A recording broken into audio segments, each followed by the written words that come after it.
Okay, so Twitter this past week was a little bit more of a hellscape than normal, and trust me, it's not for the usual stuff that's going on these days. It was for a much different reason. And if you know a lot of people in the voice acting community who are queer people, especially ones like myself, it's something that has probably popped up more than once this year. And given the subject matter and given the recency of everything in regards to that, I felt like it might be a good idea for us to finally have a little bit of a talk about it. These are my thoughts on the whole situation that has transpired the last week. But I feel like before I delve deeper into the whole subject matter as a whole, I feel like I need to have a little bit of context for those who may not have what's going on here freshly embedded into their minds or are really aware of what's been going on. So let me break it down for y'all. Alright, so how do you explain what the fuck happened in the past week or so? Let's start off by just showing off this image right here. Yeah, if you've seen this character's image show up in the last, week or so, and you've seen all the announcements in relation to her, then you probably know already the entire context about what's going on here. Yes, Bridget from Guilty Gear Strive did get announced finally, and there was a formal announcement for the character and everything. And yes, there was a little bit of drama, I suppose, for her gender identity finally being confirmed as trans after so many years of having this character be just this boy that is dressed up as a girl, but he wants to be a boy. Fighting game characters are weird, I'm sorry. I'm just glad that Bridget is finally just canonically trans, so we don't have to have this weird discussion about her anymore, where we have to just delve deep into the lore of Guilty Gear to be all like, why does this person look like a girl, have a girl's name, but is canonically male? I'm sorry, Bridget is just the most confusing character of all time. Well, Bridget, up until recently, has been one of the most confusing characters in all of fighting games, and I will fight anyone on that. But that's beside the point. Basically, when Bridget came out as trans, everyone was in an uproar about that. But the one thing that I feel like a lot of people on the whole might not have realized is that there's a lot of discourse in the voice acting community as well for the fact that Bridget is trans, but not for the reasons that you would expect. See, Bridget is actually being voiced currently by a ciswoman, who is a very lovely person, by the way, and I just want to clear the air right now, this is not a hit piece on the voice actress for Bridget, I swear to God. This is purely just to make a point about the industry as a whole in regards to trans voice actors, and I feel like I need to state that now before I delve any further into this, because otherwise I feel like what I'm about to say might get muddled up by that whole idea. So to clear the air real quick, I just want to state this. The person who's behind Bridget voicing her and everything like that, for the love of God, this is not an attack against her because she is a lovely person. This is more just like us as a collective basically just trying to voice our opinions on the matter, because there's been a lot of discourse in relation to the representation of trans voice actors, in particular trans voice actresses, in the modern day voice acting community. And there's two main instances, this one and another one we're going to get into later on, that are very much two sides of the same coin, because they're very similar in how they've basically come across as a whole, but at the same time, they leave a lot of discussion to be had with them. So to start this all off, let's go back to the beginning when this all really began. After Bridget was canonically brought out as a trans woman, there was a lot of discourse in the voice acting community over the fact that she was trans, but her voice actress Kelly Ohanian is cis. And there's been a lot of issues in regards to the representation of trans voice actors voicing trans characters as of late. And a lot of that really stems from the fact that cis women voicing trans characters and cis people voicing trans people in general is just really wrong in the general opinion of a lot of people in the community. Because those experiences, like the experiences that I've felt by those characters, you're never really going to get an authentic representation of that from a cis actor, because of the fact that they already get a lot of representation in the media already. And it feels like when you're just cherry-picking a lot of cis actors for trans roles, it feels very wrong, in that opinion. And it's all really down to the fact that there's a really big stigma in regards to how certain characters and certain genders need to sound.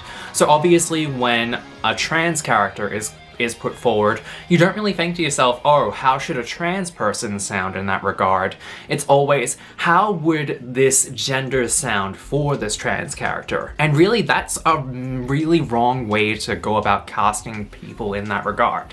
'Cause, I don't know if you can tell, but not all trans people sound cis. It's just not always a thing. And it all really stems from the idea that there's this universal sound to how all genders need to sound.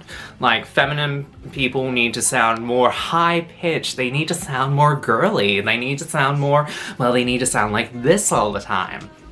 And I don't know if you know about that, but that gets really tiring to have to do that, especially if you have to do that for voice work. That kills your vocal cords a lot. And trust me, I work in customer service, so I'm gonna say this right now, trying to put on a voice like that all day sucks. But at the same time, there's always this idea that male characters also have to sound very gruff, they have to sound very deep, they have to sound very, like, super hyper masculine all the time. And for a lot of trans masks, that is also very impossible to do. Although for trans mask people, it does actually have a lot of an easier way for them to do it, because, time to get a little bit scientific here, but testosterone is the only hormone that actually genuinely affects your vocal cords. Estrogen, for instance, does not affect it. So all of this is... So all of what I'm putting on right now is from years and years of me doing vocal training and having to just adjust my voice over the years to a higher pitch. So trust me when I say, my natural voice, or what my voice was 2 years ago, I have to force myself to get down to that again these days. And trust me, I don't even sound close to how I was 2 years ago now when I try to force it down that low. But the point I'm trying to make with that is that there's no real universal sound with how certain genders need to sound in that regard. So the idea that a trans woman, or really any kind of trans character, is being voiced by a cis person sounds very wrong in my opinion, mainly due to the fact that trans people should be allowed to actually voice trans characters. And it comes with this major issue in the industry where cis actors have the world handed to them. And trust me, this is not trying to get anti-cis in that regard to a lot of people who are already gonna flood the comments being all like, oh, you're just being anti-cis because cis people blah blah blah blah blah. And trust me, if I wanted to be anti-cis, I'd come out here basically saying fuck cis people. But that's not what this is about. This is about us as a collective in the trans community trying to actually make our voices heard.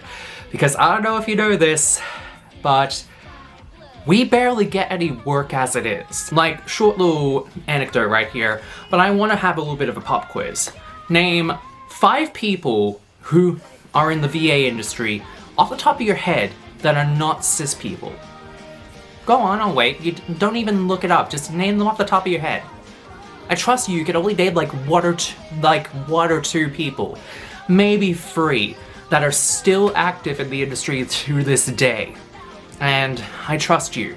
There is one person in particular that you can name off the top of your head, but you don't want to name because of the fact that that one person, that either does not exist anymore or has left the industry.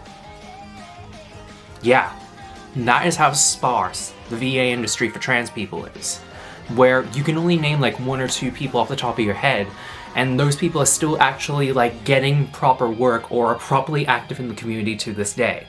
And that's kind of a sad thing, to be honest, and that's the reason why this is continuously happening. But getting back to the point at hand, the reaction at hand on Twitter basically was an outcry from trans people basically saying, hey, why is this person being cast as a trans character? And it's obvious from the fact that a lot of people, including myself, were really upset about that fact. But Kelly O'Hadian, bless her heart, was absolutely just the best about it. And she reposted this lovely response basically just outlining the fact that she totally understands this. And Kelly, if you ever watch this video, I want you to know that you have been nothing but a blessing to this entire thing. You have been absolutely amazing, and your response is a lot better than the last time this happened. Because we actually had a similar instance like this earlier this year, where a major trans character was cast in a dub by a cis person. Except this one was arguably worse because it was a trans mask character being played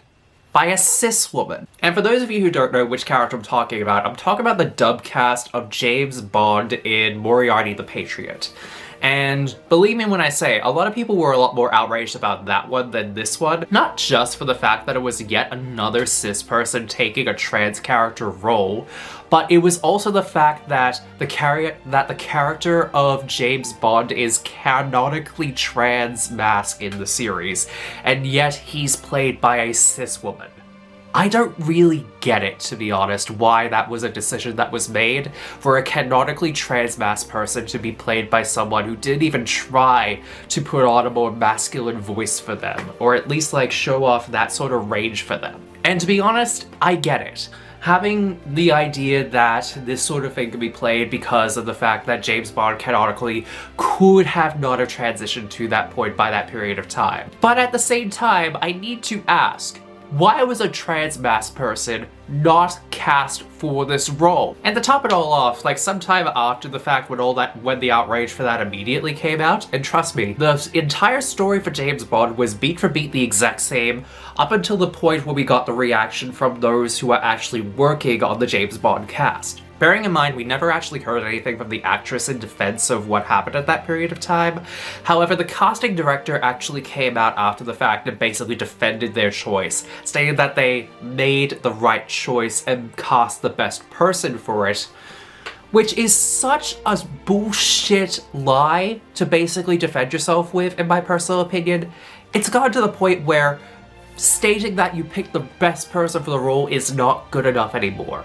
That representation needs to be paramount. And it's clear that it's not just myself who's feeling that way. It's not just members of the trans voice acting community that are feeling that way about it. And trust me, we've felt that way for a very long time. It's evident that a lot of people in the voice acting community have basically been wanting to be more open about that, and having this sort of discussion be a lot more transparent in the long term is vital in the voice acting community. Because it always feels like that casting directors and the people who are working on these dubs are always one step behind, while the community at large are 10 steps ahead of what needs to actually be done. And it always feels like, with matters like this, that no real progress is going to be made until people are actually going to be heard in this regard. It's either that or we wait for people in the industry who know of our plight and know what we're going through to essentially grant us these roles and grant us the ability for us to actually make changes from behind the scenes. But Lord only knows, given the state of the VA industry right now, that's gonna take a long time. So this is where I'm sort of basically coming off with this. In the past 12 months, we've had more instances of this, not just on grander scales like with Moriarty the Patriot or Bridget from Guilty Gear, happen in the voice acting community. This isn't just something that happens on a grander scale. This is something that is so much more prevalent in the industry as it is right now.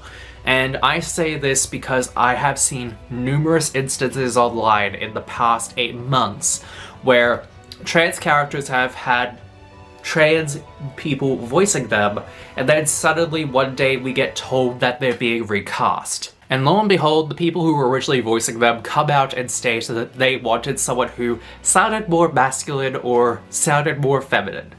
But really what they wanted to say is, trans people, in their mind, just don't fit what they were wanting. So this is my call for people within the industry to do a lot better, especially casting directors and people more at the top of things. Because until we actually get more representation in roles, not just trans roles, but roles in general in the voice acting industry, nothing's really gonna change. And the reality behind all of this is that, at the end of the day, we could wait years for these sorts of changes to be made at the top level, and yet we would still maybe only get like a crumb's worth of roles here and there for specific trans characters to be cast.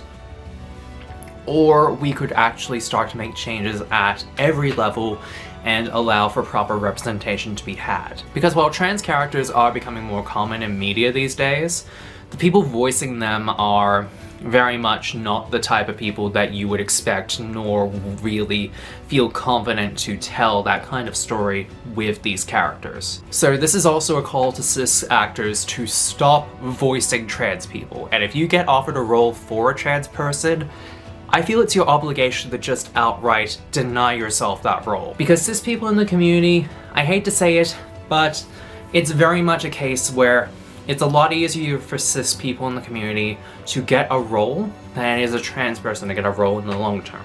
And it's not a dig at cis people. Again, I feel like I need to preface that because I feel like a lot of people are going to misconstrue what I say in this. But cis people, casting directors, people at the top, everything needs to change. And trans people as a whole need to be accommodated a lot more in the community. And unless actual change is brought about, we're gonna see a lot more stories like this where trans characters are voiced by cis people. And while I feel like the outrage will still be there, I feel like reactions and responses from people like Kelly O'Hanian will be a lot less realistic and be a lot less common. And responses from the casting director behind Moriarty the Patriot will be more the norm. And yes, I realize it sounds just a teensy bit preachy for a trans person to be saying all of this, but if we're being honest with ourselves, if it came from a cis person, ally or not, it would feel a bit disingenuous after everything. And I do recognize that what I'm saying here right now doesn't speak for everyone in the voice acting community, hell, not even everyone in the trans voice acting community. It does realistically paint a bigger picture in terms of where we are now. Because a decade ago, a lot of people were able to make a name for themselves off of websites like the Voice Acting Club and Behind the Voice Actors. But nowadays, it feels a lot more common that in a landscape where Twitter voice acting calls are a lot more common and networking yourself in communities like this is a lot easier, it feels like being a trans person in the voice acting community is being a voice actor on hard mode. And I would rather not have to be on hard mode in every aspect of my life, where we could essentially all be on the same playing field in all aspects. Anyway, I felt like maybe I've rambled on a little bit here, but I feel like what I needed to say today really does need to be said. The point I'm trying to make here is trans people need to be cast in more trans roles, and we need to be more prevalent in the industry as a whole. Because if you can only name about 5 people in the industry, or less than that, who are prevalent and actually getting roles, you know we have an issue on our hands here. So that was my little TED Talk here. If you actually learned something from all of this, let me know down below. If you like what I'm saying, hit the like button, all that jazz for the algorithm and everything like that. But yeah, Kelly O'Hanian is a lovely person, and I feel like even though Bridget should be voiced by a trans person, she's doing a lovely job. And yeah, cast more trans people in trans roles. That's pretty much the coda of what I'm trying to say here, and I feel like that's not really happening right now. So everyone at the top, and especially cis actors, please actually help us, goddammit, because we're doing all we can, but we can't do it alone. Anyway, that's me. Thank you again for watching, and I'm gonna go drink some tea. I don't know what's going on here, but bye.